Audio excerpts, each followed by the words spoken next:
하여튼 그놈의 결전병기 진짜. 야 근데 그 산소호레가 그 일본이 2차 대전 때 물고 빨았던 그 뭐 일본의 기술력 최고 뭐 그 산소호레 그거 맞지? 그렇지.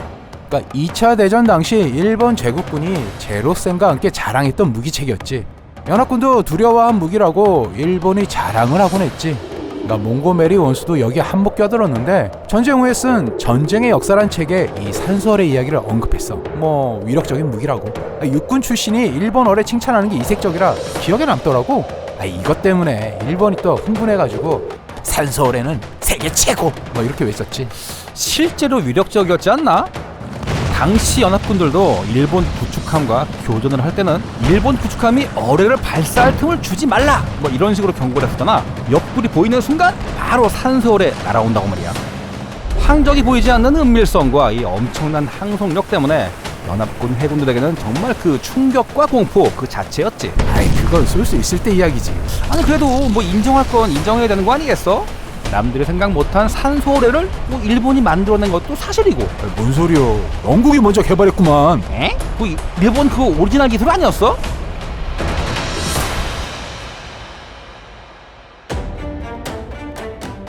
영국 기술자들이 가만히 생각해보니까 당시 열기관은 압축 공기를 고압으로 저장하는 본배가 어뢰 내부 용적의 3분의 1을 차지하고 있다는 거야. 그러니 탄두나 연료실을 공간은 부족하고 그 문제를 압축 공기 대신 다른 산화제로 해결하려 한 거지. 그게 산소다. 뭐 질산이나 과산화수소나 뭐 순수산소 등을 쓰면 압축 공기보다 훨씬 작은 용량으로도 더 긴 사거리나 더 큰 출력을 달성할 수 있었거든. 영국이 실험할 때 출력 목표도 500마력 이상이었다고 말이지. 야, 이거 뭐 동시대 전동어뢰의 거의 뭐 최대 5배구만. 하지만 성능에 비해 평시 관리나 사고 위험, 피격 시 폭발 위험이 너무 심하다는 지적을 받으니까 영국도 실전 배치는 미뤘지. 부분적으로 실용화한 어뢰도 잠시 배치했다가 결국 폐기했어. 이게 너무 위험했거든. 영국도 손 놓을 정도로 위험한 건데 일본은 왜 여기에 집착한 거지? 절박함 때문이지. 뭐 구체적으로 한번 설명을 해봐. 1차 대전이 끝난 후 워싱턴 해군 군축 초유 때문에 주력함의 비율이 미국, 영국, 일본이 각각 5대 5대 3으로 고정됐어. 그래서 일본은 미국의 60% 수준의 해군력으로 미국과 싸워 이길 방법을 생각해야만 했지. 그래서 비대칭 무기로 어뢰를 생각한 거구만. 그렇지. 이미 일본은 1917년부터 영국의 산소어뢰 개발에서 힌트를 얻어서 연구를 시작하긴 했는데 폭발 사고로 잠시 개발을 멈췄어. 그런데 워싱턴 해군 군축 조약이 체결되니까 이걸 극복할 만한 신무기가 필요해진 거야.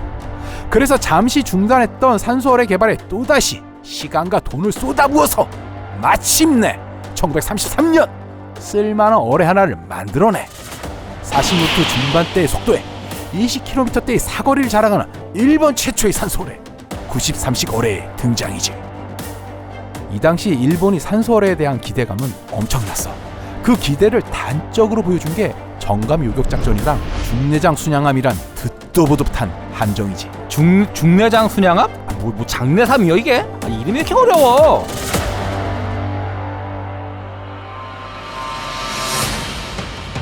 정감 요격작전. 이 정감 요격작전이란 건 미 해군의 60%로 전력이 묶여있던 일본 해군이 미 해군을 상대하기 위한 전략이었어. 1단계부터 5단계까지 총 5단계로 구성돼 있어. 1단계는 잠수함으로 구성된 잠수함대가 뇌격전을 통해 출격한 미 해군 함대 10%를 제거하고, 2단계에서는 해군 항공기지와 항공모함 함재기를 동원해 미 해군 항공모함 부대와 항공 전력을 깎아내. 이 공격으로 미 해군 함대 전력의 10%를 제거해. 그리고 3단계에서는 공고급 순양전함, 중순양함, 경순양함, 구축함으로 구성된 수레전대가 야간전을 펼쳐. 이때 구축함들이 침입해서 산소어뢰를 날리지. 이렇게 축자적으로 미 해군의 전력을 깎은 상황에서 오가사와라 제도나 풍마리아나 제도에서 일본 해군은 야마토를 중심으로 한 전 함대를 동원해 함대 결전을 펼쳐. 그리고 마지막 5단계에서는 함대 결전으로 패배한 미 해군이 퇴각할 때 일본 해군의 보조함과 항공대가 추격해서 경멸한다는 게 정감 요격작전의 개괄이야. 한마디로 말해서 미 해군의 전력을 야금야금 갉아먹은 후에 이 약화된 미 해군을 상대로 크게 한방, 그러니까 3대 결전을 통해 경멸한다 뭐 이거네. 요약하면 그렇지. 1단계인 잠수함대의 외격전이나 3단계에서 수레전대의 야간전을 보면 이게 딱 산소 어뢰를 염두에 두고 이 작전을 짠 거구만. 그렇지. 산소 어뢰에 대한 기대가 분명히 있었지. 문제는 너무 막장으로 달려갔다는 거야. 막장? 아까 말한 3단계 수레전을 위해서 일본 해군은 자신들의 중순양함, 경순양함, 구축함 등등의 어뢰 발사관을 잔뜩 달기 시작해. 근데 구축함의 어뢰 발사관 달아봤자 한두 개 정도가 전부일 텐데 이 어뢰라는 게 생과계로 크고 무겁지 않나? 아이 그렇지. 그리고 이거 한번 발사하면 이거 재장전하기도 굉장히 번거롭잖아. 형 같은 생각을 당시 일본 해군도 했어.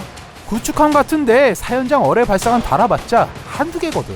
그래서 생각한 게 바로 중내장 순양함이야.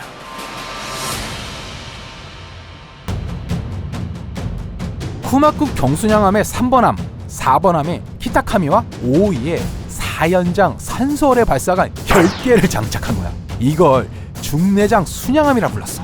야, 그럼 뭐 이론적으로 40발을 동시에 발사한다는 얘기네. 야, 아니 이 중내장 순양함 이거 펀치력은 정말 끝내줬겠네. 이게 펀치력이 있으면 뭐하나. 무장도 빈약하고 방어력도 없었는데 결정적으로 산소어뢰를 40발이나 달고 다니자. 이게 쏠 때는 어뢰지만 들고 다닐 땐 폭약을 짊어지고 가는 거야. 그러니까 좀 과장해서 말하면 산소어뢰는 산소에다 연료, 폭약을 합쳐놓은 거잖아. 아, 그러네. 여기다 불꽃 하나 탁 튕겨주면? 기관 총탄 한 발 잘못 맞으면 그 길로 황천길이야. 아, 진짜 그러겠네. 실제로 산소어뢰를 탑재한 일본 군함들은 배가 피격됐을 때 빨리 선택을 해야 했어. 미드웨이 해전 당시 모가미급 순양함 1번함인 모가미와 2번함인 미쿠마가 충돌을 했어. 이때 모가미의 보수관이었던 사로와타리 마사유시 소자가 함장이었던 쇼지 아키라 대제를 몰아세웠지. 저 산소 덩어리를 내버려 뒀다가 이 불꽃이라도 한번 일면 다 죽는 겁니다. 아니 그렇다고 해도 이게 덴노가 화사한 무기를 어떻게? 아니 저 조금만 진정을 좀. 내려가면 배가 통째로 날아간다 이겁니다. 지금 무려 우리 배에 24발이나 실려 있습니다. 24발! 저것들이 한꺼번에 터지면 단독 폭약만 12톤에 산소 24,000리터, 거기다가 2톤이 넘는 등유까지 연쇄 폭발을 한단 말입니다. 바다 한가운데서 통구이 바베큐가 되고 싶습니까? 아니 그럼 조금만 버려볼까? 분리수거하는 마음으로. 함장님 명령 떨어졌다. 어려 갖다 버려. 몇 발 버립니까? 집에 들어가서 어머니가 해주신 밥 먹고 싶으면 싹 갖다 버려. 사루와타리 소자가 목숨 내놓고 덤빈 덕에 함장이랑 지휘관들이 동의를 했고 24발이나 되는 93식 산소어뢰를 다 버렸어. 그래서 미국 해군 발견하면 냅다 어뢰부터 쏘고 보는 게 아예 속이 편하다니까. 이 영국이 산소어뢰 개발을 포기한 이유가 있었구만. 스펙만 보면 상당히 좋은 무기였지. 압축 공기 본배의 크기가 줄어든 만큼 더 큰 탄두를 싣게 되면서 폭발력도 강해졌고 사거리도 길고 항적도 거의 남지 않고 산소어뢰의 장점은 분명 있어. 실제로 미 해군에게도 위협이 됐지. 그렇지만 우위를 말하던 야간전에서 미 해군이 레이더를 적극적으로 도입하면서 야간에도 미 해군이 먼저 일본 해군을 탐지해서 역공을 가했고 제공권이 넘어간 상황에서는 전투기가 쏜 기관 총탄에 자칫 잘못해 유폭이라도 했다가 함은 그대로 수장되는 거였어.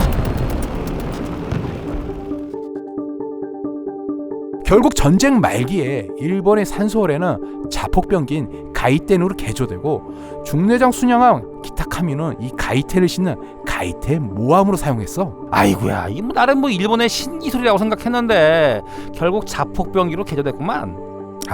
영국이 포기할 정도면 어지간하면 손대지 않는 게 신상이 편하지. 그렇지. 그러니까 영국이 우려한 폭발 위험성 문제는 일본도 끝끝내 해결을 못했어. 부식성이 워낙 심해서 수명도 짧았고 그래도 태평양 전쟁 기간 동안 93식 어뢰로 구축함 11척, 순양함 11척, 항공모함 1척 등 확인된 것만 23척의 연합군 함정을 격침시켰지. 야, 이거 제법이네. 하지만 일본이 산소어뢰 만든 다음에는 진짜 아무도 산소어뢰를 만들지 않았다는 걸 생각해봐야지. 의미심장하지. 어쨌든 제로센과 함께 일본군의 양대 비장의 무기로 일컬어지는 산소어뢰의 실체를 알 수 있게 된 보람찬 시간이었어. 자, 그럼 인사할까? 전 환장. 전 팬더였습니다. 감사합니다.